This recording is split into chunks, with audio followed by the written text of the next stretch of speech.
জ্বালা লবণ জলে আগুন জলে নেভানো দায় বেদন ভুলে ছল চাতুরীর মেলা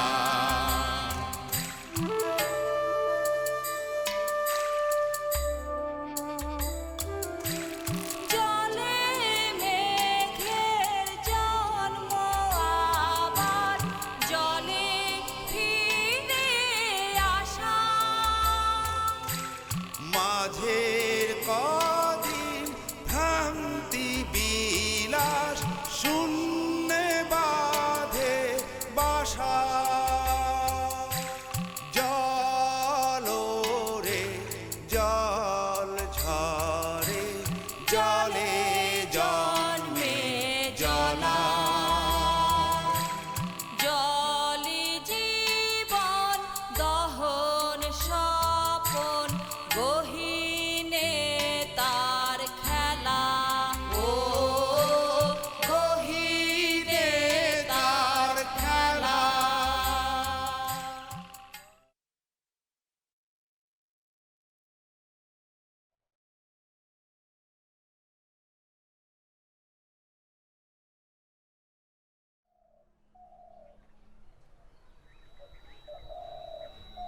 তারপরে সময়টার কথা ভাবো খাদিজা,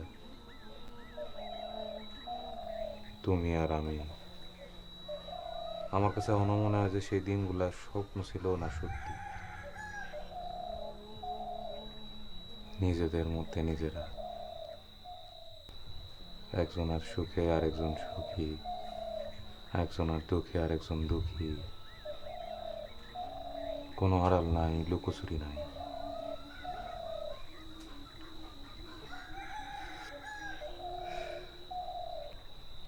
এখন ভাবি সেই দিনগুলো কি সত্যিই ছিল? যদি সত্যিই থাকে তাইলে এখনকার দিনগুলো কেন আগের মতো হয় না? আগের মতো হইতে পারে না?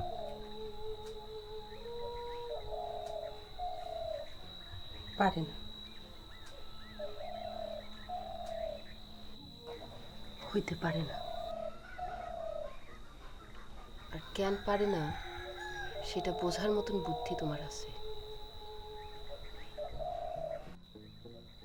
আব্বা যখন বাড়ি ছাইড়া গেল তখন এই বাড়িতে কত সমস্যা, কত ঝামেলা। আমি যদি কিছু একটু জানতে গেছি বা বলতে গেছি, আমারে কিছু বলতে দেওয়া হয় নাই।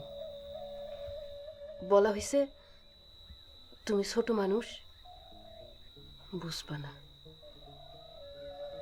আমি তো ছোট মানুষ ছিলাম না মজনু।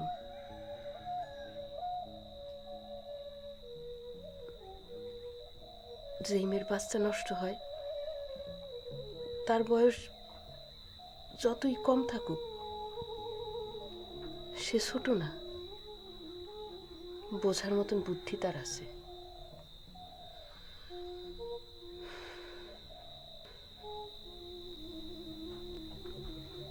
তখন তুমি এই বাড়ির একমাত্র ছেলে, আমি তোমার বউ। সবকিছু জানার অধিকার, বোঝার হক আমার ছিল। কিন্তু আমারে হয় এই ঘরে পইড়া থাকতে হয়েছে, না হইলে রান্নাঘরে বান্দিগিরি করতে হয়েছে। আমি কি ভুল বলছি নাকি মিথ্যা বলছি?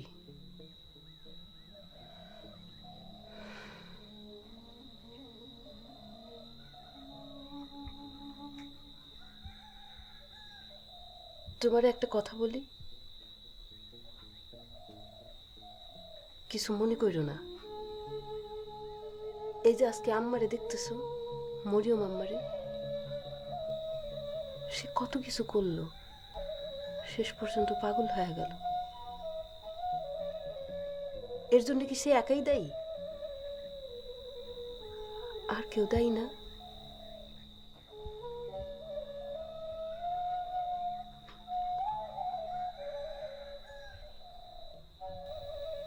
এই বাড়ির সব সব কিছু হওয়ার কথা ছিল আম্মার। বাড়ির কোথায় কি হবে, কে কি করবে, কোথায় যাবে আসবে, সব হয়েছে তার উল্টা। আম্মা সব সময় অন্যের কথায় উঠবস করছে। আমার তো মাঝে মাঝে ভয় হয় মজনু, আমারও যদি আম্মার মতন অবস্থা হয়। আমি না হয় আম্মার জায়গা দিছিলাম, আমারে কে জায়গা দিবে? কেউ দিবে না। খাদিজা শোনো, আমারে কে জায়গা দিবে? আমার কথা শোনো খাদিজা। যা বলি খুব মন দিয়া শোনো। আমার ছেলেবেলা থেকে আম্মারে দেখাইতাছি, তোমার থেকে বেশি দেখছি তারে। আমার আজকের যে অবস্থা তার কারণ আর কিছু না, তার লোভ। আমার লোভের কারণে আজকে আমার এই অবস্থা। আর কথায় কথায় তুমি বলো না যে আমারে তুমি এ বাড়িতে রাখছো, কথাটা ঠিক না খাদিজা। দাদা চাইছিল তাই আম্মা এ বাড়িতে থাকতে পারছে। আমি রাখি নাই আম্মার এই বাড়িতে। না, তুমি রাখো নাই, তুমি তার দেখাশোনা করছিলা। তুমি মর্জিনা খালা মিলা আমার অনেক দেখাশোনা করছিলা। আমার মাঝে মাঝেই মনে হইতো আম্মাই বাড়িতে আছে কেন। তোমার আমি এই কথা কয়েকবার বলছিও, কিন্তু দাদা জান আম্মারে নিয়ে আইছিল। দাদার উপর তখন আর কেউ কথা কইতে পারে না, তাই আমিও কিছু বলি নাই। দাদাই চাইছিল তাই আম্মা এই বাড়িতে থাইকা যাইতে পারছে। এটাই সত্যি কথা খাদিজা।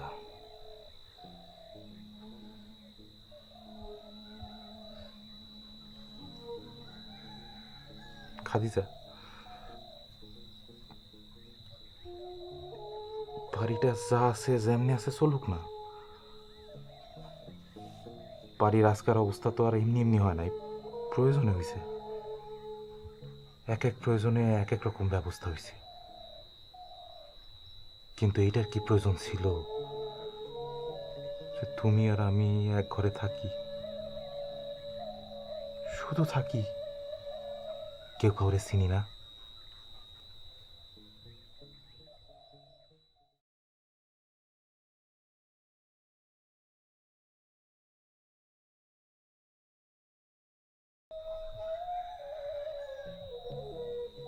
খাদিজা,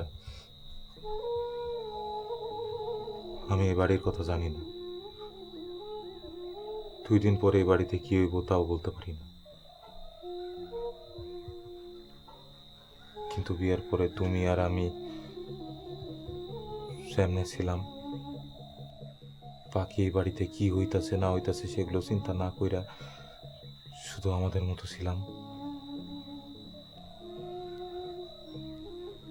আমি তোমার সাথে সেইভাবে থাকতে চাই।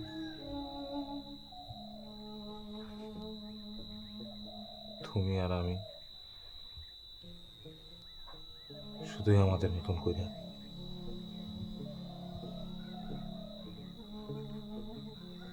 খাদিজা, আমাদের তো আর কেউ কখনো হইব না, কেউ কখনো হইব না।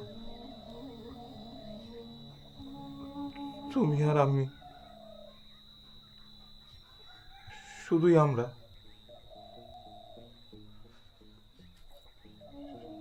শুধুই আমরা দুইজন। খাদিজা, শুধুই আমরা দুইজন।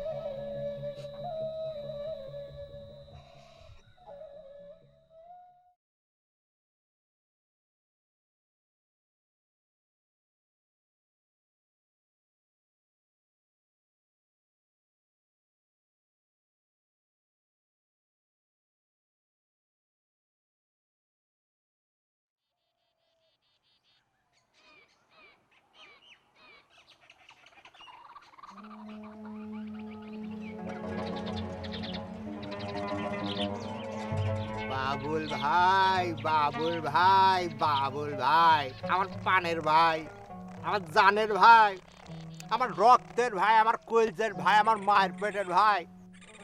আর ভাই কি দেখতেছেন? মকবুল, মকবুল। আর আইছেন এক করে ফাল দিয়ে এসে ভাইয়ের বুকে ঝাঁপায় পড়েন। ভাই আমি তো ল্যাংড়া হয়ে গেছি ভাই, নড়তে সত্যি পারি না।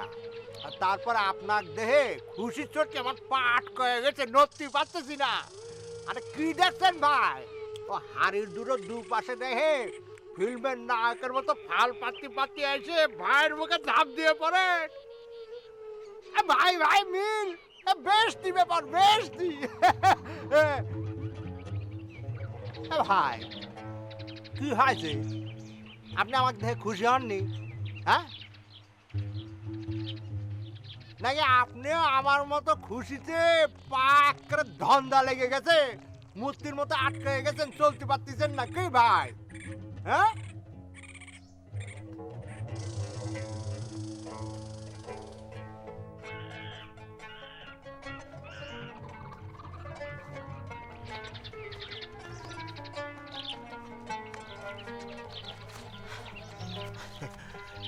কত বছর পর দেখা দু ভাইয়ের। হ্যাঁ ভাই, ভালো আছেন তো ভাই? আমার জীবনে তো দুর্ঘটনা ঘটে গেছে ভাই। আমি তো এখন ল্যাংড়া মানুষ ভাই, পাটা নষ্ট হয়ে গিয়েছে। পা নষ্ট হওয়ার পর আপনার সাথে কি দেখা হয়েছিল? দেখা হয় নাই, শুনছি। শুনেছি আমিও, জনে জনে শুনেছি, কাক পক্ষের থেকে শুনেছি। আর আপনাকে এখন সত্যি কথা কই, দুটো ভিলায় আমাকে কয়েছে, আপনার কথা কয়েছে, বিরাট ব্যবসায়ী হয়ে গেছেন আপনি এখন, বিরাট মানুষ হয়েছে। ভাই সবই শুনেছি, সবই জানি, জানার আর কিছু বাকি নেই। আর যতটুক জানার বাকি ছিল সেটা আজ জানলাম। চেহারা কিরম খোল তাই হয়েছে চেহারা, দিনের সূর্যের মতো। কি সুন্দর চেহারা। আসে চুল, যে চুল, রে চুল তার কপালে নেই, চুল হয়েছে একটা চান দিচ্ছে। বাবা কি সুন্দর কপাল, কান তো কপাল না, একটু যেন ফুটবলের মাঠ। ভাই আমি করলাম পুরো ল্যাংড়া হয়ে গেছি, বুঝছেন? আর এই যে আপনার কপাল না, সে কপাল ঠিক আছে, বড় মানুষের বড় কপাল।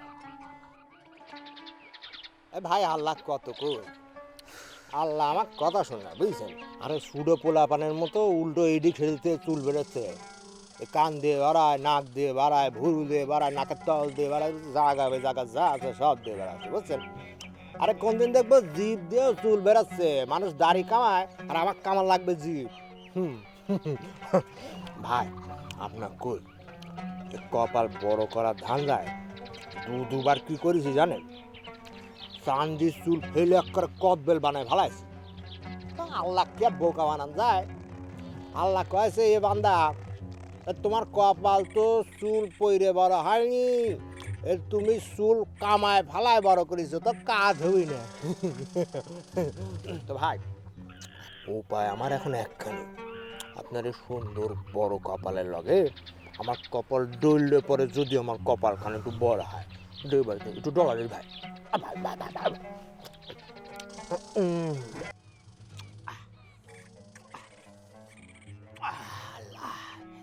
এবার কিছু একটা হবেই হবে।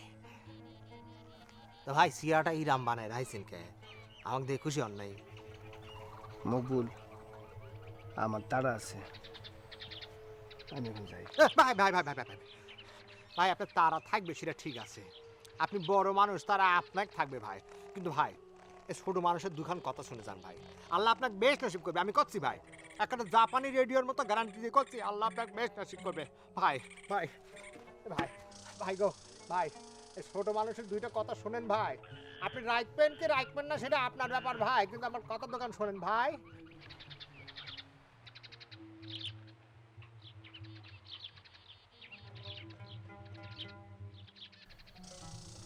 বলো মকবুল, কি বলবা বলো, যা বলবা অল্প কথায় বলো, আমার তাড়া আছে।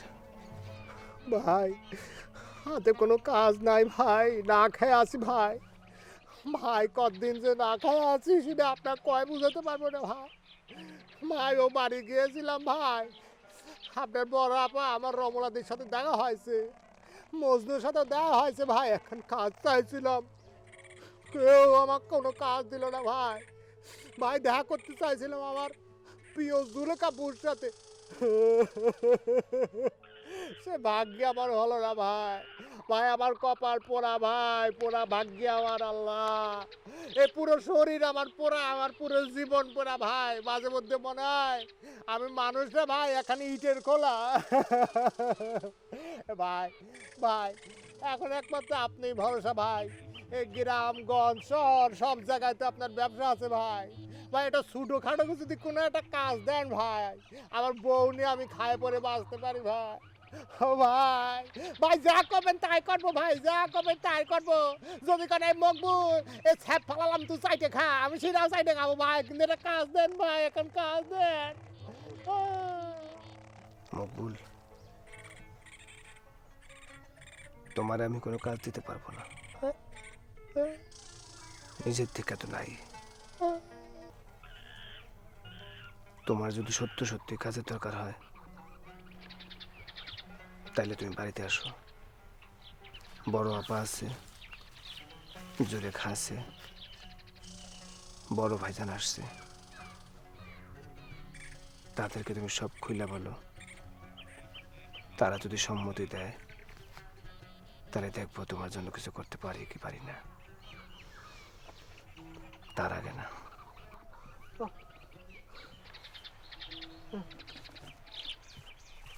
এ ভাই, হাড়ির থেকে তো সুগান আসতেছে, হাড়ির মধ্যে কি মিষ্টি?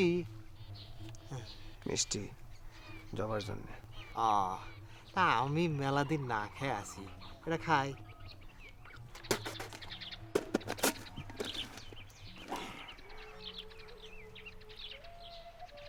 ভাই আমি যে এখন বিয়ে করেছি সেটা শুনেছেন? আমার বউটাও মেলা দিন কিছু খায়নি, আর জন্য এখন নেই।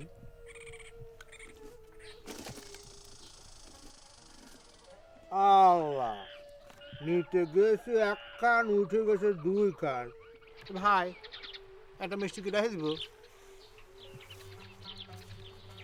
এ ভাই, ভাই, এ ভাই, ভাই কথা কলাম সিডাই থাকলো, কাল বাড়িতে আসতেছি আপনাকে বৌমারে নিয়ে, তো সবার একটু কয়ে টয়ে বন্দোবস্ত করে রাখেন।